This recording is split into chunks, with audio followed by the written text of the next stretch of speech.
Le Burkina Faso franchit un pas décisif dans l'amélioration de son offre de santé. Ce jeudi 25 juillet 2024, le président du Faso, le capitaine Ibrahim Traoré, a remis au ministère de la Santé et de l'Hygiène publique 15 cliniques mobiles et des équipements sophistiqués pour renforcer les soins de santé à travers le pays. Ces nouvelles unités mobiles, dotées de technologies avancées pour des diagnostics et des traitements spécialisés, seront déployées dans les zones rurales et périphériques, apportant des services médicaux essentiels aux populations les plus vulnérables.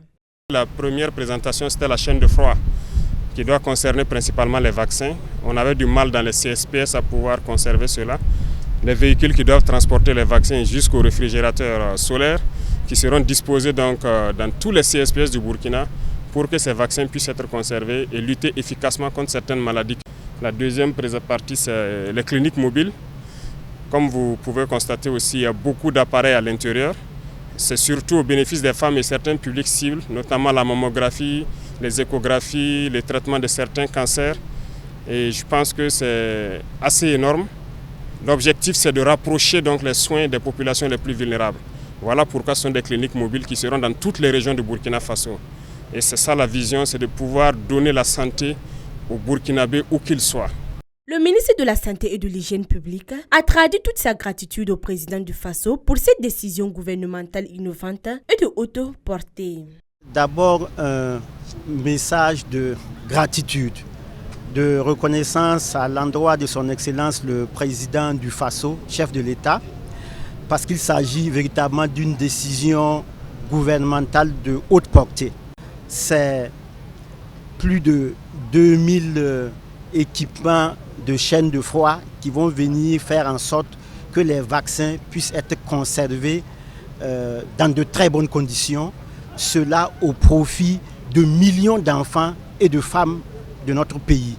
C'est aussi des véhicules de supervision qui vont permettre aux directeurs régionaux de la santé, aux médecins-chefs de district de se projeter sur le terrain et de s'assurer que les activités de vaccination, les activités de santé de façon générale sont mises en œuvre. Le chef de l'État a saisi l'occasion en cette période de paludisme pour inviter les populations à plus de responsabilités et à un éveil des consciences.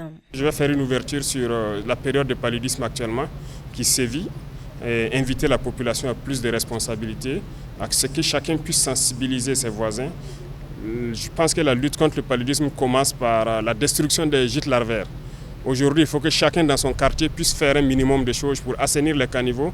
Et là où il n'y en a pas, c'est d'essayer avec l'initiative qui est lancée là, de combler les gros trous où l'eau stagne et aussi ceux-là qui occupent toujours les rues déjà assainies, ceux qui construisent leurs boutiques notamment sur les caniveaux, de comprendre ce sens-là, pouvoir dégager et permettre à ce qu'on puisse assainir, détruire les gîtes larvaires. Donc on compte sur vous pour les sensibiliser, pour éveiller encore la conscience sur la lutte contre le paludisme.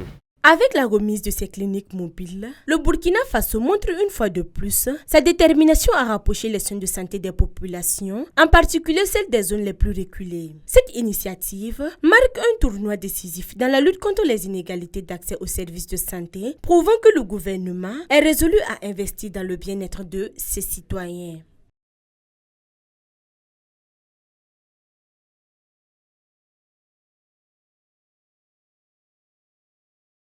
Boama TV, l'autre télé by Pro Org.